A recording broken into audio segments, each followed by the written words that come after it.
Hey guys, Shawn Zim, the Connection Machine, aka the Insurance Doctor. This is live number 11 on the year, and this is the most important thing for me in each and every week is to provide value consistently. Some of you are not doing that. This is what I like to do is bring on guests, talk about different topics, go into conversations that I actually have when I'm one-to-one with people, and actually pulled out those golden nuggets that you can actually write down and actually implement and take action. The big thing is taking action. A lot of you don't take action. And it's important to have massive amounts of conversations throughout your week so that you're providing value, so that others are learning and growing and trusting. That's the goal, getting to the end goal. I want to bring on a guest of mine that I've known for a while. He's a great guy. He's someone that you can utilize in your network, and he's great to talk to. Let me bring on Craig Wilson. What's going on, my man? Hey, Shawn, what's shaking? What's going on? How are you? Doing great, man, on this rainy Saturday. I know it's better, and we're in New Jersey, so it's better to have the rain than it is to have all the snow we've had in the last number of weeks. I'm tired of it, so it's nice to get it all washed away. So I'm happy as well, and I'm happy to talk to you. So this is a great time to drop some value.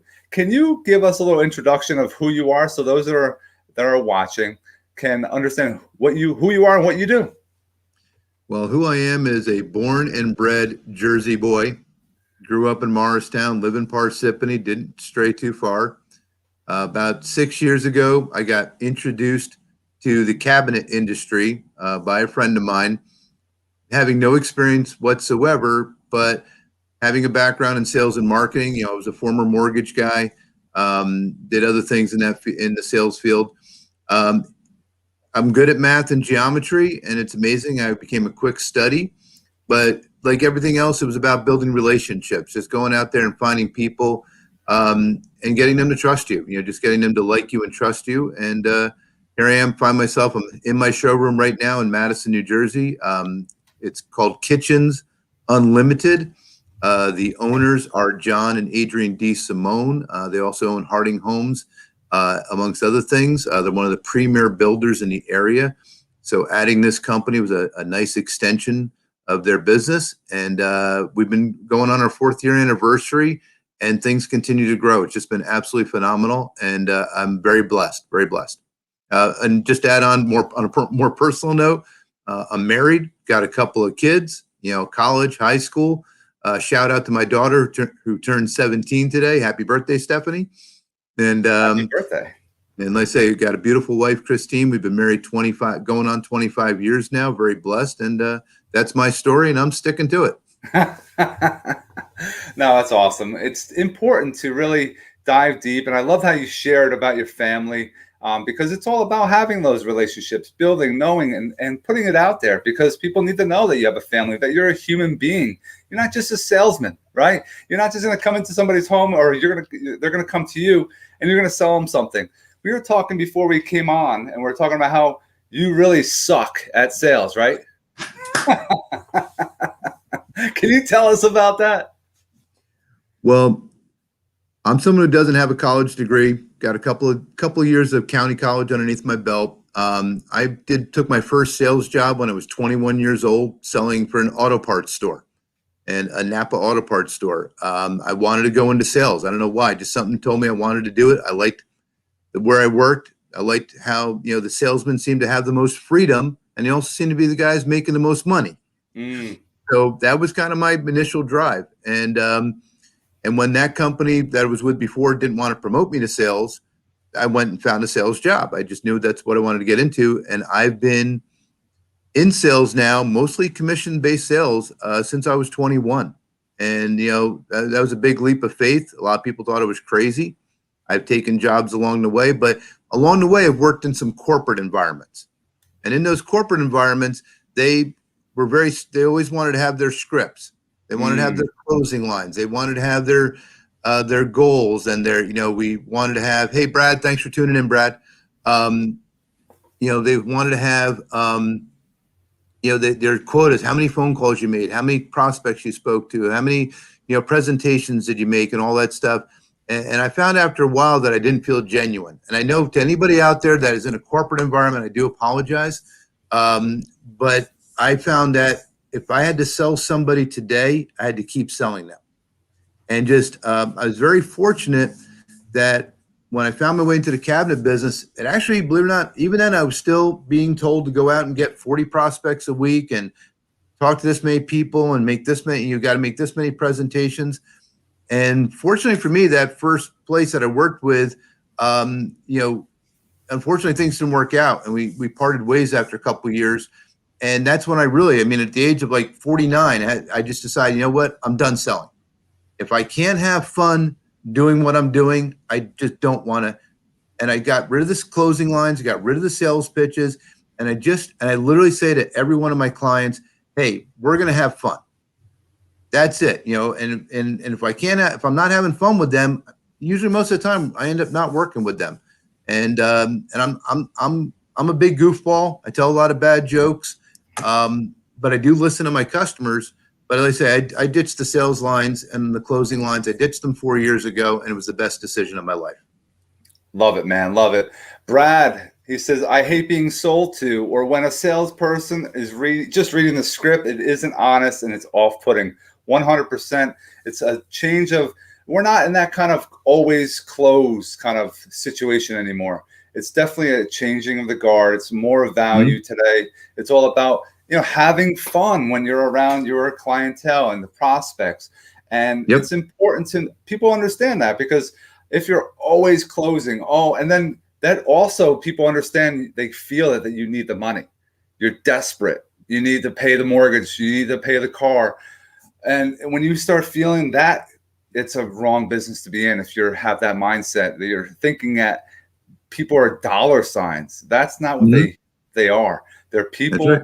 They want to be, educated. They want to make sure they go through a process. So I bring that up because it's important. People have to understand that, because we're not always selling all the time. It's always having a conversation, see where it leads. And if you could help somebody, I always say, if I could help someone's pain points, whatever problems they have, if I can help solve them, it might be insurance. It might be something else. It might be for you selling cabinets, but you also might, hey, I need an accountant. And you might have somebody you just contact, or you have this person or that person. That's so key to have those resources for sure.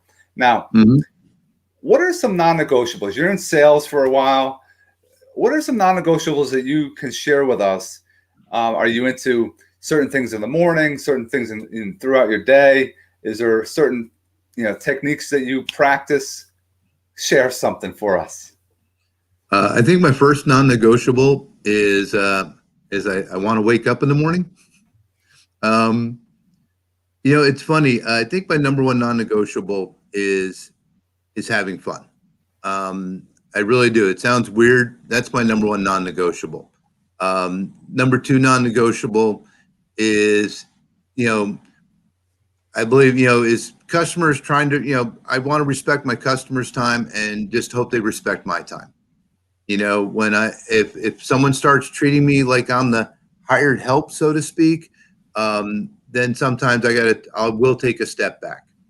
We'll take a step back. And what I'm very happy is I can say very blessed in 6 years, that's rarely happened, but there are times when it does happen. And that's when, we got to, maybe change when someone starts treating me like that, then I realize that maybe either I didn't do something right, maybe didn't build up the know, like, trust enough. I don't know, but that's probably one non-negotiable. I want to always feel like me and my customer, we're here on the same plane, on the same level. Another non-negotiable is I'm never going to do anything that's going to put my family at risk, plain and simple. If it's going to put my family at risk, then it's not just something I'm not going to do. It's that simple. My family is the most important thing to me. So, that's it. I don't go out every day saying, I have to measure this many kitchens, or I have to look at this many bathrooms. I don't. It just, I'm a very big one that God's going to place people in my path. And when he does, my job is to serve them as best as that I can. I guess that's my last non-negotiable, is just always trying to keep a servant heart. I believe same way. I'm all about being positive. Givers, gain. The more that you give, you help others, that's where it's going to come from. And We have a bunch of you watching us, and a lot of you watch lives. You might go on the webinars and you just sit there and watch. You don't engage, and we want you to engage. So if you are afraid to maybe comment, hit the love button, hit the wow button. If you can do us a solid and hit that share button, because we can help others in your community.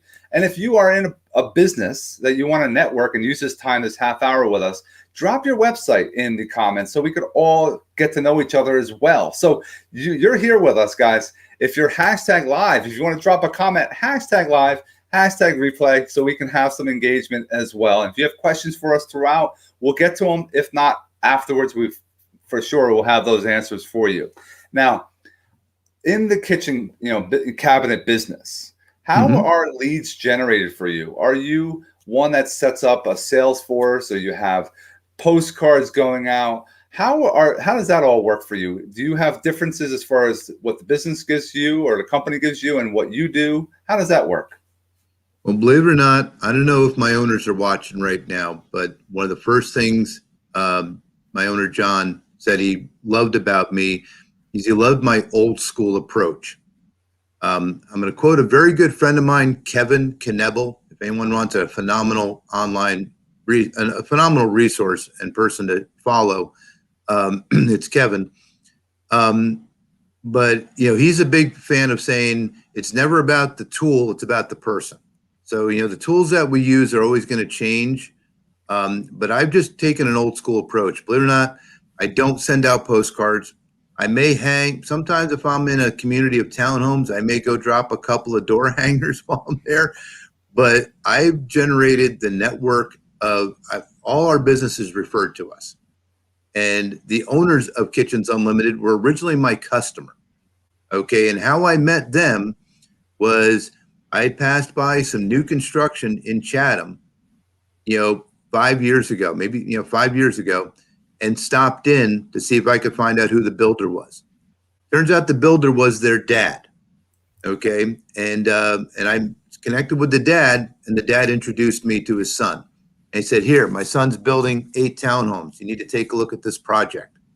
And so, not very long after that, I was meeting with John, and we were discussing his 8 townhomes. And as we progressed in the relationship, what he noticed, he ended up buying a kitchen from me for somewhere, for another project. And he just happened to be going the same direction as me after I, finalized that sale. I came out to him to finalize the sale. I didn't expect him to meet, I came to him. He saw me pull into another project, the prospect. And right then he told me, "Craig," right then I knew there was something I liked about you, because you just got done helping me get this kitchen going, and you're immediately dropping in somewhere else looking to meet somebody new. So I've been when I'm driving around, I'm looking for silt fences, porta-johns, dumpsters, anywhere where there's builder activity, contractor activity. I mean, I've met, but also at the same time, I do have a social media presence. I'll switch gears over on Instagram, where Instagram brings a lot of contractors and builders to my attention. I don't prospect them. I don't try to sell to them. I look for genuine, sincere ways to comment on their work. And one of my top contractors now, referring contractors, came from Instagram after his other kitchen guy dropped the ball too many times. And I built the relationship. And he reached out to me and said, "Craig, would you come take a look at a job?" Another one of our top referring contractors came through Facebook the same way. Another one of our top referring contractors came from somebody I used to work with. When he found out I worked in kitchens, said, "Craig, you need to talk to my friend over here." So it just, it's always just been about me. So here was somebody I worked for 6 years previous, 5 years previous. I always stayed in touch. I kept the relationship going. Once he found out I was doing this, "Hey, Craig, I got some people you need to talk to." So all our businesses, total 100% referral. I think it's more what we do after we meet somebody that I think makes the difference with us. You said some powerful things there as far as looking for porta-johns and looking for the fences, the silk fences.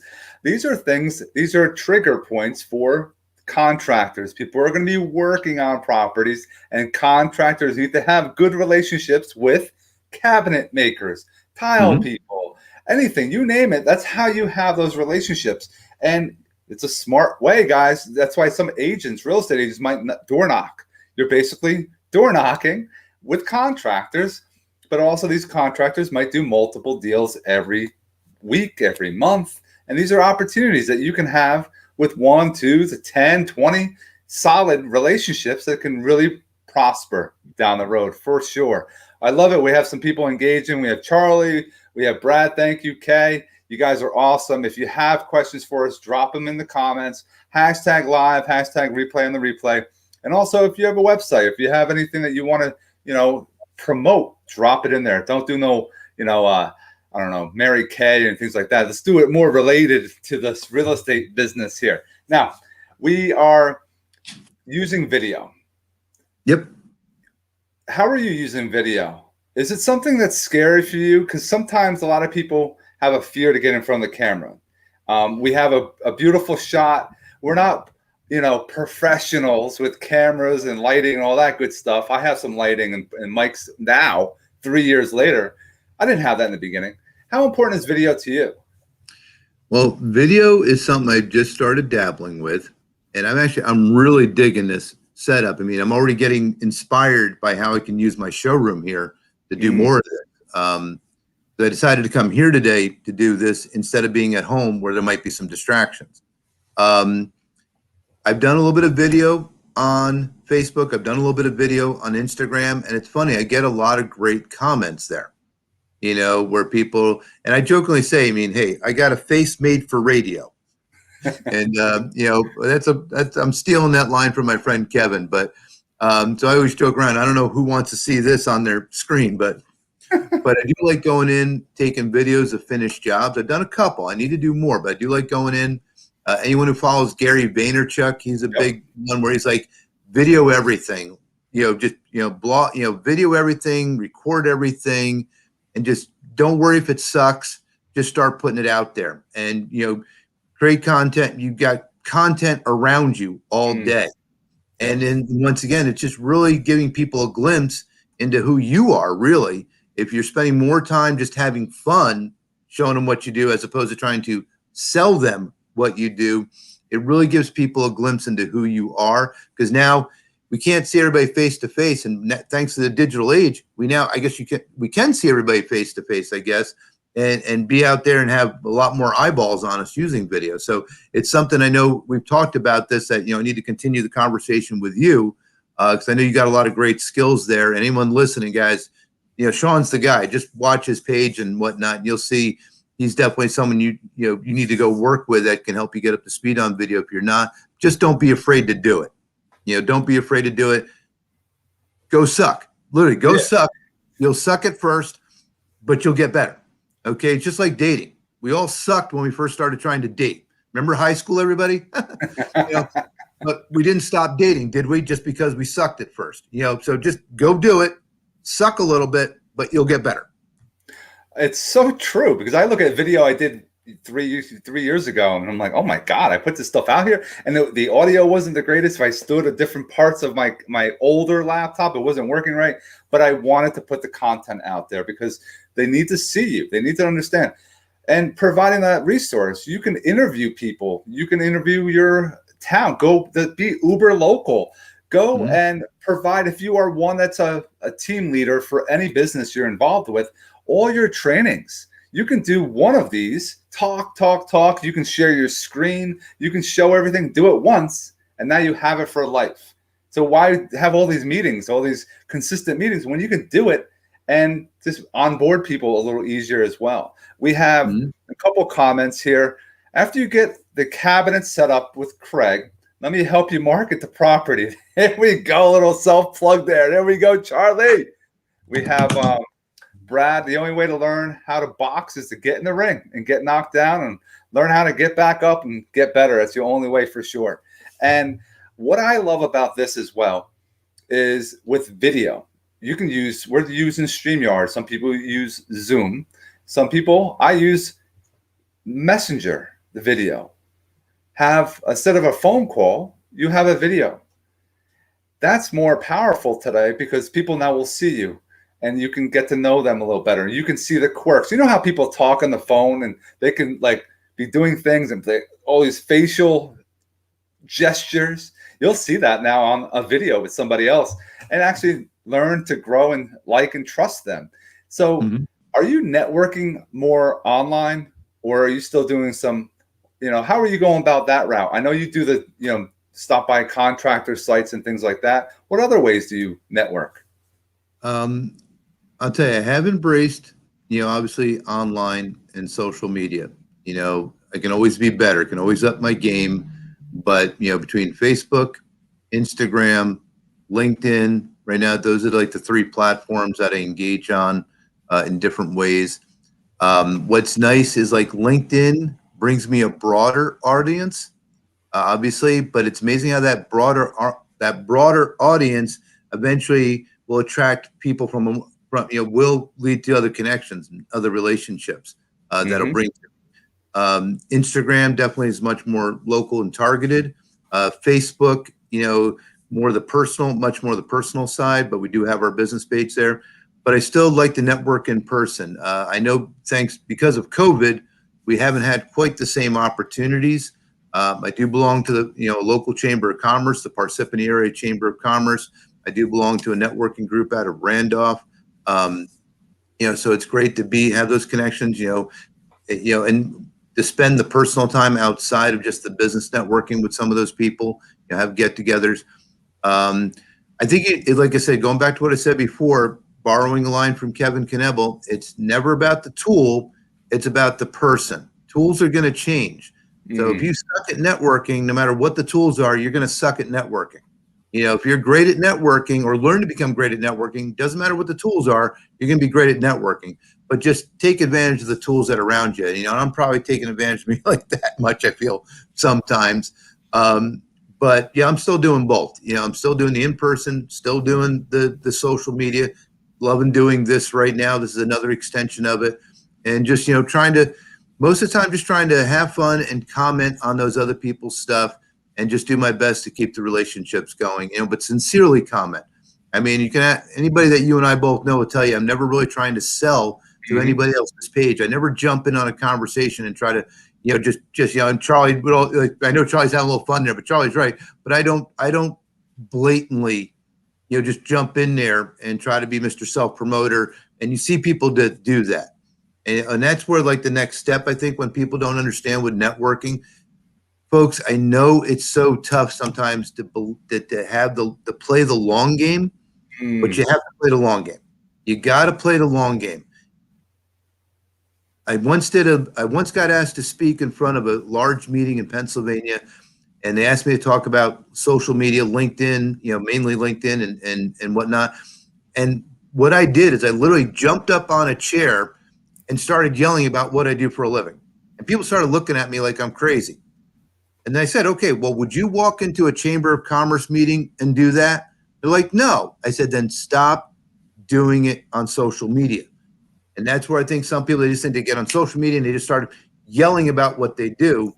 And that's what you don't want to do. You have to play the long game, be patient, trust the process, and be open to just making those little course corrections as you go along.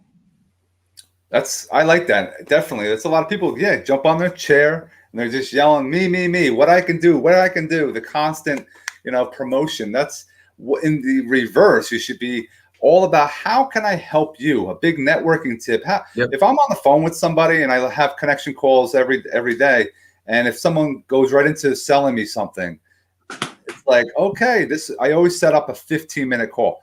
It's going to be 15 minutes or shorter if it's all about selling whatever your product service you're calling me about. If it's Mm-hmm. how can I help you, Shawn? Who can I bring into the group? Who can I help you connect with? I love you right off the bat. We're going to probably go longer than 15 minutes if the time Mm-hmm. allows. But that's a huge thing. Social media, you bring up a couple things. Instagram, Facebook, LinkedIn, so powerful. YouTube, if you are doing some videos, should be on there, right? Instagram, LinkedIn, and Facebook, your profile, guys, has to be public. People need to see you. You can't be private. In your profile, put everything in there. Any websites you are a part of. If you're on Facebook, put LinkedIn stuff in there. Put Instagram so they can find you.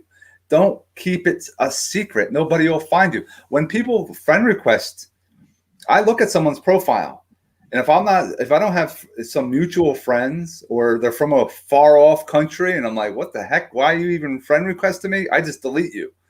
But if you in the profile you have nothing, you don't have a shot. You're not going to be get into my network, because my network is very important. I've grown it. For those that are watching, personal Facebook is where all the damage can happen.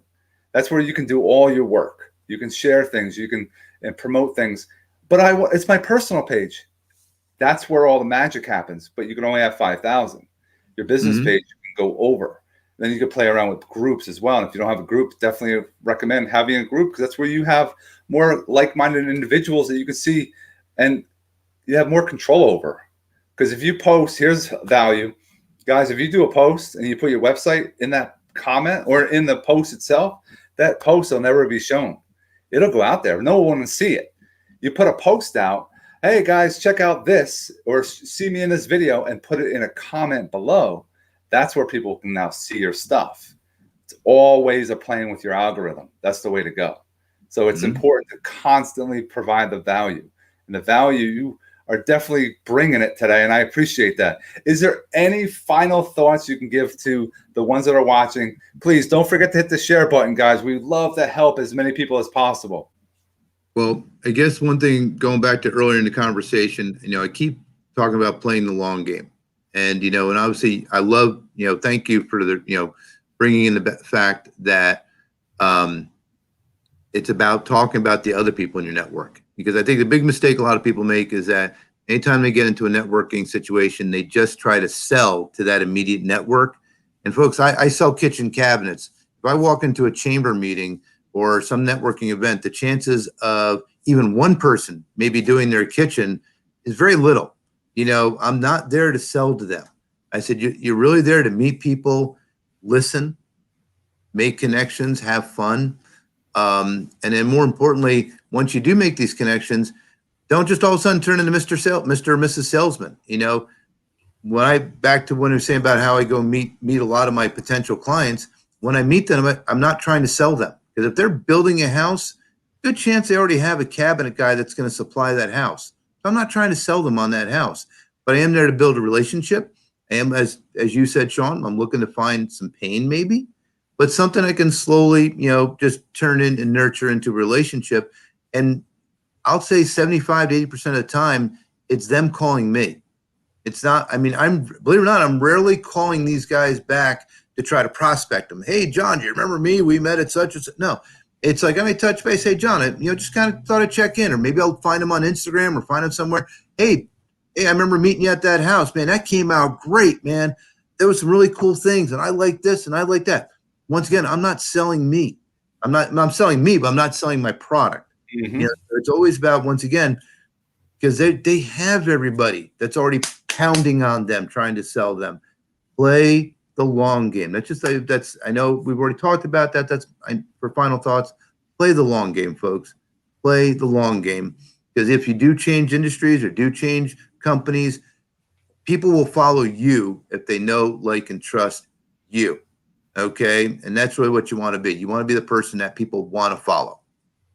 Well said. Well said. Hey, I don't have to be number one all the time. I could be number two. I could be in waiting, because if you continue sitting back, letting things happen, let it play out, people are going to be like, and I like to be honest. I love this when I do insurance for somebody and they're like, oh, you're a little bit more expensive, but I have what you're supposed to have. I'm going to tell you what you need to hear. And some people don't want to hear that, and they go somewhere else. They go online, they go check it out. Then they get screwed, and then they come back and they're like, Shawn, you were right. And I'm like, this is how people out there, I keep telling them this in this way, in this fashion. I'm honest. I have my family. You talked about, I have my girls. I have my wife. I provide. I want to be honest. I teach them. I want to be the product of what I'm teaching, right? I'm going to give you what you need to hear, not what you want to hear.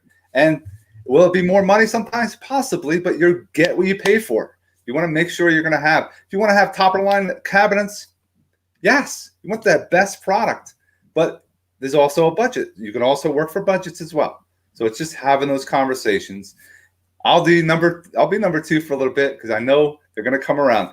Please, guys, friend request Craig. Here's his cell phone. Here's his email. If you have questions, you want to connect with him, Let's all help each other. If you know somebody that might need a cabinet, he's your guy now. This is where you have these people in your Rolodex. That's very important. So, Craig, thanks so much for coming on today.